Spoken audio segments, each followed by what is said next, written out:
Muraho neza, ikaze kuri KGC Devotions. Yewe nitwa Johnny.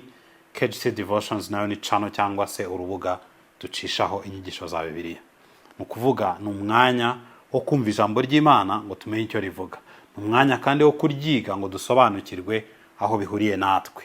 Ni umwanya kandi wo kuritekerezaho ngo tumenye uko twarishyira mu bikorwa mu buzima bwacu bwa buri munsi. Ngwaye ikaze. Turi rero murerekane rw'inyigisho mu gitabo cy'ubutumwa bwiza uko bwanditswe na Yohana igice cya mbere. Ni uruhererekane twise ngo ubuhamya bw'abizera ba mbere. Iyi ngiyi ni inyigisho ya gatanu, ni nayo nyigisho ya nyuma muri uru ruhererekane. Mu nyigisho zabanje rero, mu nyigisho ya mbere twabonye amagambo abanza. Amagambo abanza ni ukuvuga introduction.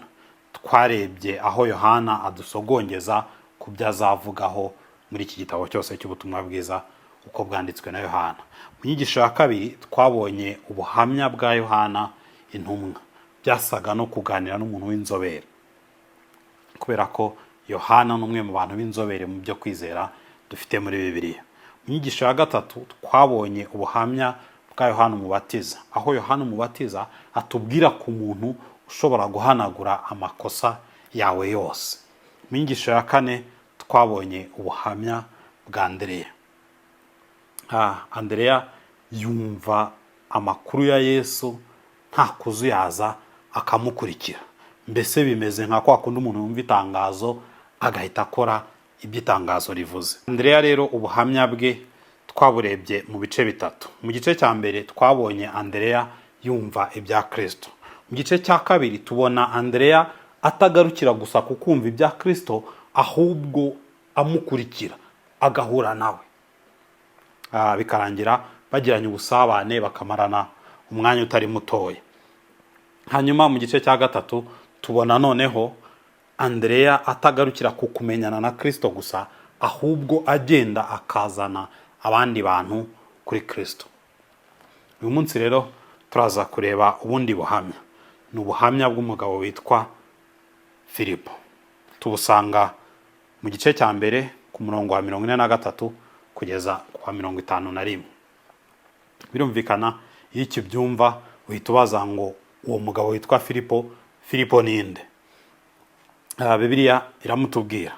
Iyo usomye ku murongo wa 44, Bibiliya itubwira amakuru y'uyu mugabo Filipo. Iratubwira ngo Filipo yari i Betsaida, umudugudu w'iwabo wa Andreya na Petero. Nibyo. Nta kindi batubwira nuko yari i Betsaida. Uyu Andreya batubwira ngo mu mudugudu w'iwabo wa Andreya ni umwe twarebye mu nyigisho y'ubushize, aho twarebaga ku buhamya bwa Andreya. Birumvikana nta makuru arenze yandi baduhaye, nayo ngayo Filipo yari i Betsaida mu mudugudu w'iwabo wa Andreya. Ibyo rero bituma uhita wibaza ngo uyu muntu usa naho atazwi ari guhamya iki? Ubuhamya bwa Filipo turaza kubureba mu bice bitatu. Mu gice cya mbere turaza kureba Filipo ahura na Yesu. Hanyuma mu gice cya kabiri turaza kureba noneho Filipo abwira Natanayeli ko Yesu ari we Kristo. Mu gice cya gatatu noneho turaza kureba Natanayeli nawe ubwe yihurira na Kristo. Gusa mbere yuko twinjira muri ubu buhamya, ndashaka kugira ngo ntangire nkubaza akantu gatoya. Ubundi iyo ugiye nko mu isoko ugiye kugura igikoresho runaka, ubwirwa n'iki ku igikoresho uri kugura ari original cyangwa se cya kindi gikomeye, atari fake cyangwa se cya kindi kitazaramba, ku buryo uvuga ngo ntago kizamwombera? Abantu bakoresha uburyo butandukanye, ariko muri ubu buhamya bwa Filipo tubona Yesu ahamagara umwigishwa. Noneho uyu mwigishwa atoranije akamuhamagara akamubwira ngo nkurikira, akaza kumubera nka cya gikoresho cya original rwose, akaza kumuha umusaruro ushatse bavuga ngo ushimishije. Mbese bimera nk'ibya rya gare imodoka igonga ugasanga imodoka niyo yahombanye. Reka rero twinjire muri ubu buhamya, duhere ku gice cya mbere. Filipo ahura na Yesu. Wakwibaza uti uyu munyabetesida utazwi ahura ate na Kristo, ahura ate na Yesu? Umurongo wa 43 urabidusobanurira. Biratubwira ngo bukeye bwaho Yesu ashaka kujya i Galilaya, abona Filipo aramubwira ati nkurikira. Nibyo ngibyo, Yesu ashaka kujya i Galilaya, hanyuma arimo yerekezayo akabona Filipo akamubwira ngo nkurikira. Nta yandi makuru iki gice kiduha ku kuntu Filipo yahuye na Yesu. Birumvikana uhita wibaza kuri iri jambo ngo gukurikira Yesu. Bivuze iki? Ni iki kiri muri iri jambo ngo gukurikira Yesu, ku buryo Yesu abwira umuntu ngo nkurikira bikaba bihagije, umuntu agakurikira, hanyuma na Yohana uri kubitwandikira, uri kutubwira inkuru, akumva nta bindi bisobanuro akwiye kuduha, akumva n'ibyo birahagije. Ariko mu busanzwe iyo ushaka kumva ikintu umuntu yumvisha, cyangwa se icyo ibyavuzwe bisobanuye, ukurikirana uyu muntu wabyumvishe iyo agiye gusobanurira abandi bantu ibyo yumvishe. Nibwo umenya harya yari yumvishe iki, bya bindi yumvishe byari bisobanuye iki. Gukurikirana rero ibyo Filipo yumvishe biratujyana mu gice cya kabiri. Biradusaba kureba Filipo noneho ari kubwira abandi bantu ibyo Kristo yakurikiye. Reka tugere ku gace ka kabiri ku buhamya bwa Filipo. Filipo abwira Natanayeli. Turasoma ku murongo wa 45. Umurongo wa 45 atubwira ngo Filipo abona Natanayeli aramubwira ati, uwo Mose yanditse mu mategeko n'abahanuzi bakamwandika twamubonye, ni Yesu mwene Yosefu w'i Nazareti. Muri uyu murongo duhita tubona icyo gukurikira Yesu byari bivuze kuri Filipo. Kuri Filipo bisa naho gukurikira Yesu mbere na mbere ni ukumenya ko ari we Kristo, wa wundi Mose n'abahanuzi banditse. Sine wacyumvisha. Kuri Filipo gukurikira Yesu ni ukumenya ngo uyu Yesu niwe Kristo, wa wundi Mose n'abahanuzi banditse. Birumvikana uhita ubaza ngo ibyo bintu se kandi byo kuba ngo ari we Mose n'abahanuzi banditse biturutse he, bishatse kuvuga iki? Ibyo rero bidusaba gusubira inyuma tukajya mu itangiriro, aho ibi bintu byatangiriye. Turasoma mu itangiriro igice cya 3 n'umurongo wa 15. Itangiriro igice cya 3 umurongo wa 15. Bibiliya iratubwira ngo nzashyira urwango hagati yawe n'uyu mugore no hagati y'urubyaro rwawe n'urwe, ruzagukomeretsa umutwe nawe uzarukomeretsa agatsitsino. Aha Imana isezeranya ko urubyaro rw'umugore ruzakomeretsa inzoka umutwe. Nko kuvuga ngo hari umwana uzavuka cyangwa se uzakomoka ku mugore, hanyuma akaza akanesha uburiganya bw'inzoka cyangwa se uburiganya bwa Satani. Ibi rero byari bivuze iki? Bivuze ko kuva kuri Adamu na Eva, umva nibo bari bahari Imana itanga isezerano, babayeho ubuzima bwabo bategereje uru rubyaro rw'umugore ruzanesha uburiganya bwa Satani, ruzabasha gutsinda umwanzi. Kuko Imana yaravuze ngo ruzakomeretsa inzoka umutwe, cyangwa se ruzanesha uburiganya bwa Satani. Aba bantu rero birumvikana ko babyaye umwana wa mbere, mu mitima yabo baravuga ati umenza ari uyu nguyu, umenza tugiye gukira, ka gakiza Imana yasezeranye umenza kaje. Ntabwo ariko byagenze. Igihe cyarageze, umwana wabo w'imfura Gahini ntabwo yabashije kunesha icyaha, ahubwo cyaramunesheje birangira yishe murumuna we.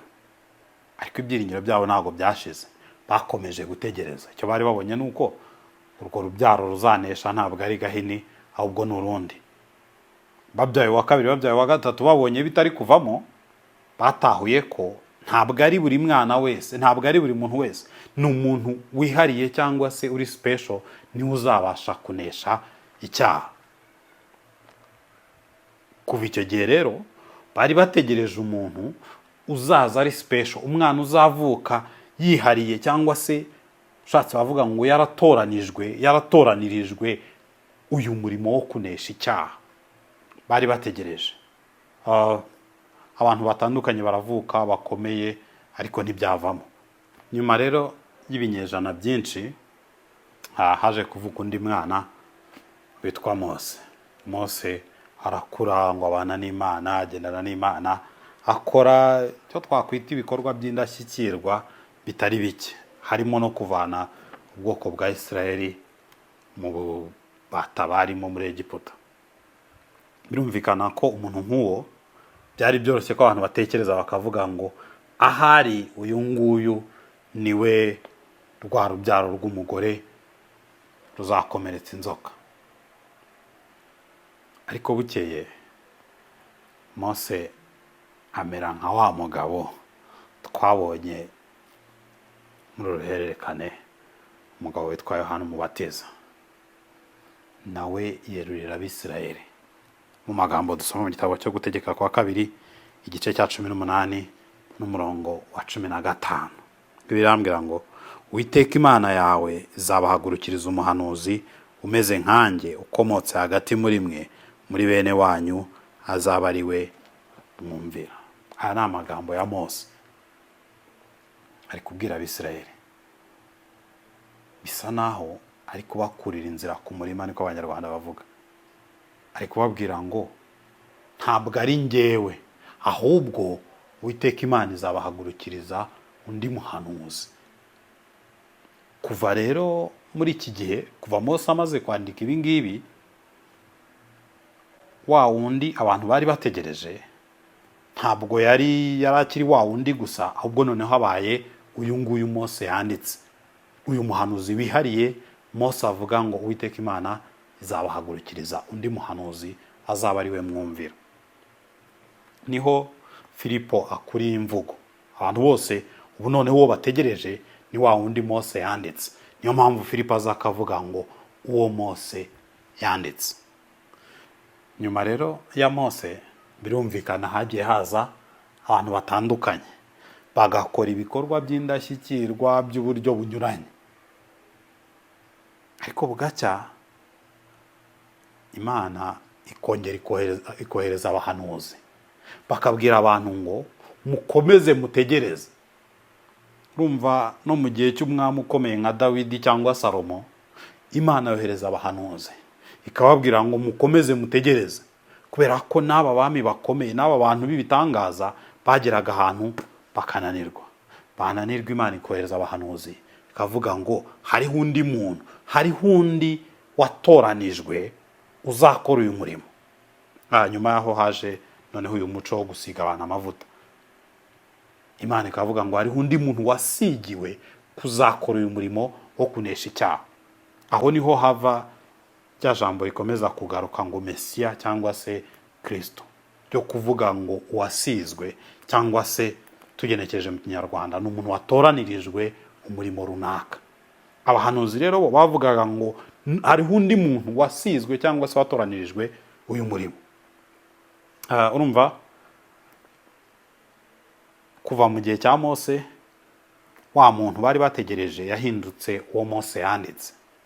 Ariko uko abantu bategerezaga uwo Mose yanditse ntibamubone, Imana yohereza abahanuzi kubabwira ngo hariho uwo muntu, wa undi Mose yavuze ntabwo araza, hari uzaza yasigiwe uyu murimo. Niho hava iyi mvugo ngo Kristo cyangwa se Mesiya, bisobanuye ngo uwasizwe. Icyo byabaga bivuze ni ukuvuga ngo mutegereze undi muntu. Urumva impamvu iri jambo wasizwe, iyi mvugo izana n'abahanuzi, nuko abahanuzi nanone bazana n'igihe cyo kwimika abami, n'igihe cyo kwimika abami babasize amavuta. So umuntu rero ugiye gukora umurimo wihariye, niwo wari umuco mu Bisirayeli, yasigwaga amavuta nk'ikimenyetso cyo kuvuga ngo uyu nguyu aratoranijwe, ari gutegurirwa uyu murimo wihariye. Niho rero haza iyi mvugo ngo wasizwe cyangwa se Kristo. Urumva bari bategereje Kristo ariko batazi uwo ari we. Uwo rero wasizwe cyangwa se bari bategereje ari we Kristo, niwe Filipo ari gusanga mugenzi we akamubwira amagambo akomeye. Akamubwira ngo uwo Mose yanditse mu mategeko, urumva ni wa wundi bari bategereje kera, n'abahanuzi bakamwandika, wa wundi bakomeje gutegereza kugeza no mu gihe cy'abahanuzi Imana babwira ngo ntaraza, mukomeze mutegereze. Filipo agahamya ikintu gikomeye ngo twamubonye ni Yesu mwene Yosefu w'i Nazareti. Uribaza iki kintu ari kuvuga ukuntu kiremereye, bya bintu abantu bari bategereje imyaka. Filipo ari kubwira mugenzi we ngo twabibonye, byasohoreye muri Yesu mwene Yosefu w'i Nazareti. Birumvikana ko nawe ucyumva ibyo bintu uhita ubaza ngo harya ubundi mwemezwa n'iki ko ibyo bintu Filipo ari kuvuga ari guhamya ibyo abandi bari bategereje imyaka n'imyaka? Iyo Filipo avuze ngo twamubonye, mwemezwa n'iki ko ibyo ahamya ari ukuri? Ntabwo tubyemera gusa kubera ko Filipo yabivuze. Niba watekerezaga ko ubwo bagiye kumbwira ngo nuko Filipo yabivuze, oya, ntabwo ari cyo gituma tubyemera. Ahubwo Bibiliya iratubwira, iyo tugiye mu gitabo cy'ubutumwa bwiza uko bwanditswe na Luka, ibice 24. Luka ibice 24, turasoma uhereye ku murongo wa 27. Bibiliya itubwira ngo iki? Ngo atangirira kuri Mose no ku bahanuzi bose, abasobanurira mu byanditswe byera ibyanditswe kuri we. Ahangaha ni inkuru y'abagabo babiri ngo bajyaga mu kirorero cyitwa Emawusi. Abagabo bari kugenda baganira, hanyuma Yesu ngo arabegera. Barabaza ati se muri kuganira ibiki? Noneho abavandimwe baramuhindukirana, batunguwe no kumva umuntu uri kubaza ibyo baganira utari kumva ibyo ari byo. Bati turaganira ibya Yesu w'i Nazareti, ngo wari umuhanuzi ukomeye, ngo kandi twibwiraga ko ari we uzacungura Abisirayeli, ngo none hashize iminsi 3 apfuye. Urumva aba ni abantu bumvishe ibya Yesu bakamukurikira, bagakurikirana amakuru ye, ariko babonye apfuye bagira ngo birarangiye. Mu yandi magambo, bagize ngo ni nka bya bindi by'aba bandi bagiye baza mbere. Hanyuma Bibiliya itubwira ikintu gikomeye, ngo Yesu abonye ko imitima yabo itinze kwizera iby'abahanuzi bavuze byose, nibwo ababwira aya magambo twasomye, ngo atangirira kuri Mose no ku bahanuzi bose, abasobanurira ibyanditswe kuri we. Urimo kubaza ngo mwemezwa n'iki ko ibi bintu Filipo ari guhamya ari ukuri? Ukuri nuko ikitwemeza ko ibyo Filipo ari guhamya ari ukuri nuko Yesu ubwe, ibi ngibi Filipo avuga ngo abahanuzi banditse, uwo Mose yanditse, Yesu ubwe arimo arabyereka abigishwa be, yabiberetse mu byanditswe. Icyo ni icyambere gituma twemera ko ibyo Filipo avuga ari ukuri, nuko ibyo Filipo avuga Yesu ubwe yarabyerekanye. Ntabwo ari ibintu by'ibihuha, ni ibintu bifite facts. Yesu arabyerekana mu byanditswe. Hanyuma ariko si icyo gusa, icya kabiri gituma twemera ko ibyo Filipo avuga ari ukuri, nuko iyo usomye igitabo cy'ibyakozwe n'intumwa, iki gitabo tuzakigarukaho mu ruhererekane ruzakurikiraho, tuzareba igice cya mbere n'icya kabiri cy'igitabo cy'ibyakozwe n'intumwa. Iyo rero usomye muri iki gitabo cy'ibyakozwe n'intumwa, usanga uwitwa Petero twabonye amakuru ye ni umwe Andreya ajya kuzana. Ni mwene se wa Andreya Andrea aramuzana akamuzanira Yesu, yagera kuri Yesu, Yesu akamwita izina, niwe umwita Petero cyangwa se Kefa, bisobanuye ibuye, agahinduka Simoni Petero. Niyo mpamvu mu bice bitandukanye bya Bibiliya bakomeza kumugarukaho bavuga Petero. Uyu nguyu Petero ndetse n'uwitwa Stefano azwi nk'uwicishijwe amabuye, hanyuma n'uwitwa Paulo wanditse inzandiko zitandukanye mu Isezerano Rishya, nabo ubwabo bagenda bagaragaza mu buryo butandukanye ukuntu ibyanditswe mu Isezerano rya kera byose byagaragazaga Kristo. Urumva dufite ubuhamya bw'abantu barenze 2-3 bahamya ko ibyo Filipo avuga ari ukuri. Ntabwo nzi rero ikindi waba ukeneye kugira ngo wemere ko ibyo Filipo ari kuvuga ari ukuri. Ariko nta nubwo bigarukira aho ngaho. Na Natanayeli nawe ntabwo ari umuntu winjije uri aho ngaho ngo ibyo bavuze byose arapfa kubyemera. Umva ikintu asubiza Filipo. Turacyari mu butumwa bwiza uko bwanditswe na Yohana igice cya mbere, ku murongo wa 46, mvuga ukuntu amusubiza. Natanayeli aramubaza ati, mbese Nazareti hari icyiza cyahaturuka? Hanyuma Filipo aramusubiza ati, ngwino urebe.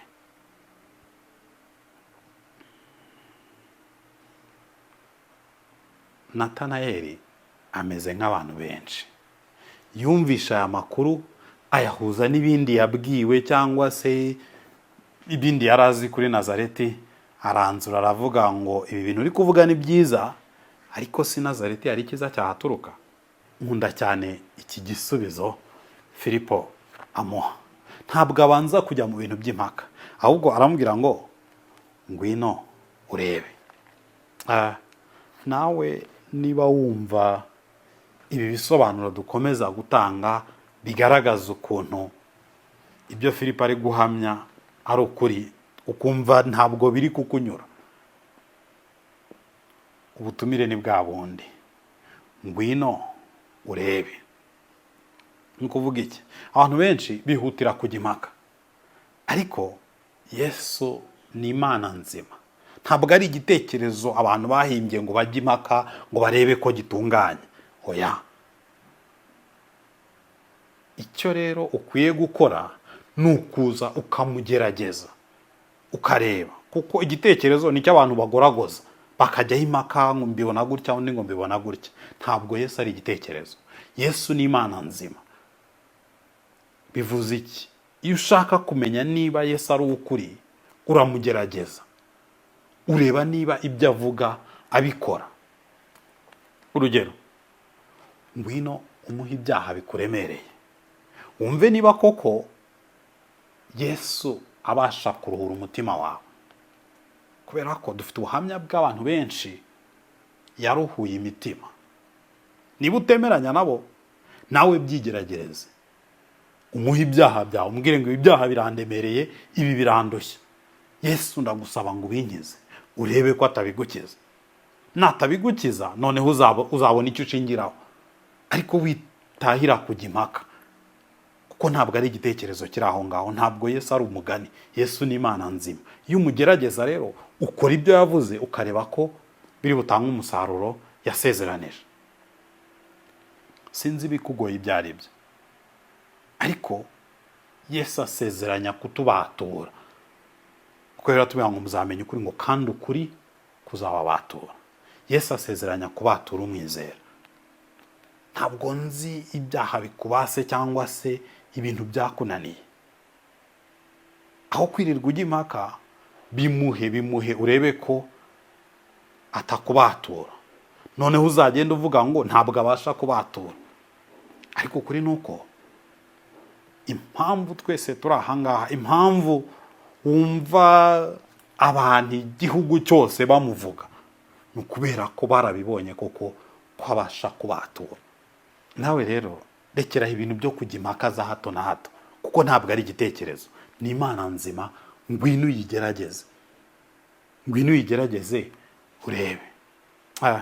Reka twinjire mu gice cya gatatu cy'ubuhamya bwa Filipo, turebe Natanayeli we waje wemeye kuza kugerageza, kuko Filipo aramubwira ngo ngwino urebe. Natanayeli wemeye kuza akagerageza, ese yabonye iki? Igice cya gatatu cy'ubuhamya bwa Filipo ni Natanayeli ahura na Kristo. Turasoma ku murongo wa 47. Bibiliya iratubwira ngo Yesu abona Natanayeli aza aho ari, amuvugaho ati, dore Umwisirayeli nyakuri udafite uburiganya. Uretse gato, wa muntu ushatse wavuga ngo wapingaga, babwiye ngo Kristo ni Yesu w'i Nazareti, agasubiza ngo i Nazareti niki cyahaturuka, niwe Yesu ari kureba akavuga ngo dore Umwisirayeli nyakuri udafite uburiganya. Urabizi abantu bajya bibwira ko umuntu ufata ibintu byose akabyemera atabanje kugenzura, atabanje gusesengura, uwo ngo niwe mwiza. Baribeshya. Yesu we watoranya akavuga ngo ni Umwisirayeli nyakuri udafite uburiganya, ni wa muntu wabanje kubisesengura. Turi kumwe? Uyu muntu ubanza kubisesengura, ntabwo Yesu amureba ngo wowe ngo urapinga, ngo wowe ngo ntago upfa kumva. Oya, ahubwo aravuga ngo dore Umwisirayeli nyakuri udafite uburiganya. Reka turebe ikintu Natanayeli yasubije. Umurongo ukurikiyeho wa 48. Ngo Natanayeli aramubaza ati, wamenyeye? Yesu aramusubiza ati, Filipo ataraguhamagara ubwo wari munsi y'umutini nakubonye. Muri uyu murongo Yesu arimo arahishurira Natanayeli ikindi kintu kiremereye. Arimo aramwereka ko burya ni cya kindi twavugaga, ntabwo ari igitekerezo gusa, ahubwo ni Imana nzima. Abasha kubona ibyo abantu batabona, abasha kubera hose icyarimwe. Kuko arimo arabwira Natanayeli ngo cya gihe bataraguhamagara ubwo wari munsi y'umutini nakubonye, kubera ko ni Imana ireba byose, ni Imana ibasha guhishura ibihishwe.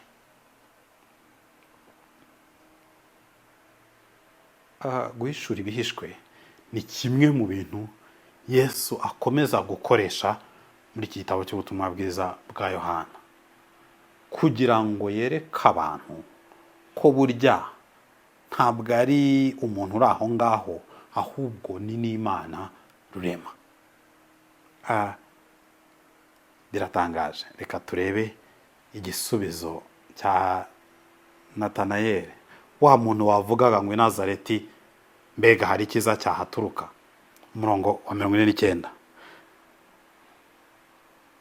Natanayeli aramusubiza ati, Rabi, uri umwana w'Imana koko, ni wowe mwami w'Abisirayeli. Ahangaha harimo nk'ihumure kubizera dusangiza abantu ubutumwa bwiza. Tumeze nk'uko Filipo ari kujya kureba umuvandimwe akamubwira ngo ngwino twabonye Kristo.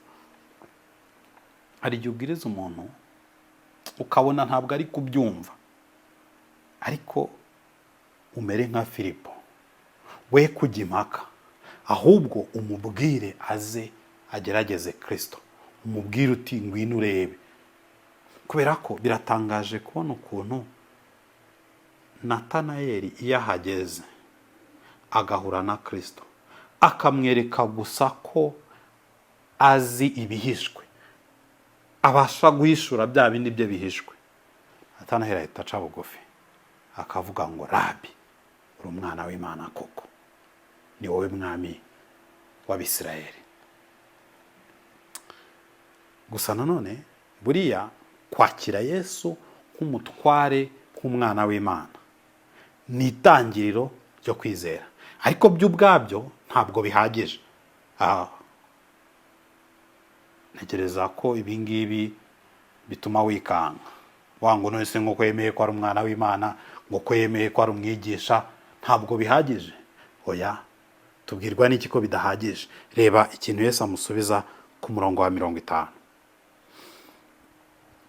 Bibiliya iratubwira ngo Yesu aramusubiza ati, mbese wijejwe nuko nkubwiye yuko nakubonye uri munsi y'umutini? Bikinakurikizaho, muzabona ibiruta ibyo. Wakwibaza, ni ibiki bindi biruta kuba uyu muntu yemeye ko ari umwana w'Imana? Ariko birahari. Yesu arabimubwira ku murongo ukurikiyeho, murongo wa 51, ngo kandi arongera aramubwira ati, ni ukuri ndababwira yuko muzabona ijuru rikingutse, abamarayika b'Imana bazamuka bavuye ku mwana w'umuntu bakamumanukiraho. Dore ikintu kirenze guhishura ibihishwe, ni ukubona umwana w'umuntu abamarayika bazamuka bakamumanukiraho. Birumvikana ko uhita ubaza uti byose bisobanuye iki? Ibi bintu nyine byo kuba ngo muzabona umwana w'umuntu, ngo abamarayika bazamuka ngo bakamumanukiraho, ibi ngibi bidusaba kwitegereza neza ku bintu biri kuba muri uyu murongo, ku bintu Yesu arimo gusobanura muri uyu murongo. Kubera ko byagenze gute? Yesu yabwiye Natanayeli ko yamubonye bataramuhamagara. Natanayeli ati, turi umwana w'Imana, ati niwe mwami wa Isirayeli. Yesu nawe ati, uzabona ibiruta ibyo. Hagiye kumubwira ibiruta ibyo, aramubwira ngo uzabona umwana w'Imana abamarayika bamumanukiraho, uzabona abamarayika bamanukira ku mwana w'umuntu. Ngicyo ikintu kirenze ubuhanuzi, ni ukubona uyu mwana w'umuntu, ni ukubona Yesu umuhuza w'abantu n'Imana, umuhuza w'ijuru n'isi. Kubera ko avuga ngo muzabona ijuru rikingutse, ngo hanyuma ngo abamarayika ngo bamanukira ku mwana w'umuntu, ngo bakamuzamukiraho, bakazamuka bakamanuka. Mu yandi magambo, ni ukubona Yesu nk'umuhuza w'abantu n'Imana. Icyo nicyo kiruta ubuhanuzi, nicyo kiruta kubwirwa ibyo wakoze mu bwihisho.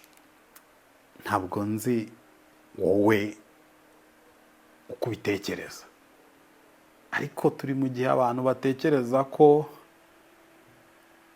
ahari bihagije kubwirwa ibyo bakoreye mu bwihisho, hanyuma nabo bagatangara bagashya ubwoba, nka kwa kundi kwa Natanayeli, kuri umwami wa Isirayeli, kuri umwana w'Imana.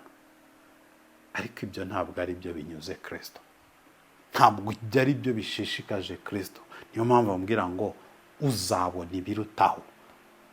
Ikirutaho ni ukumenya uyu Kristo, umuhuza w'abantu n'Imana. Ndashaka kugera ku musozo, ariko ndashaka gusoza nkubaza ngo wowe, iki kintu kirutaho Yesu arimo kuvuga, Yesu arimo kubwira Natanayeli ngo uzabona ibirutaho, warakibonye? Cyangwa watahiye bya bindi by'ibanze, watahiye kumenya ko Imana ari umutware ujyanira ibyo? Ariko ibyo ngibyo, kumenya ko Imana ari umutware, bya bindi Natanayeli avuga ngo uri umwami wa Isirayeli, uri umwana w'Imana, ni iby'ibanze. Ariko Yesu ntabwo ari icyo yazi. Ntabwo yaje kugira ngo gusa tumenye ko ari umwami wa Isirayeli, tumenye ko ari umwana w'Imana. Yaje ngo tubone ikirutaho, tumubone nk'umuhuza wacu n'Imana. Yaje ngo atwunge n'Imana. Ntabwo yaje ngo ujye unyura mu bahanuzi. yaje ngo wowe ubwawe aguhe guhura n'Imana, aguhe kumva icyo Imana ishaka, aguhe kumenya kugira gutekereza kwa Kristo muri wowe, aguhe gutekereza ku Imana muri wowe. Witangarira gusa ko bakubwiye ngo wakoze ibi ngibi, ngo wakoze. Yesu ari kumubwira ngo ya, mbese bijejwe nuko nkubwiye ngo nakubonye? Oya, uzabona ibiruta ibyo. Ese icyo kintu kirutaho wowe warakibonye, waragisingiriye muri Kristo, ubu ufitanye ubusabane n'Imana.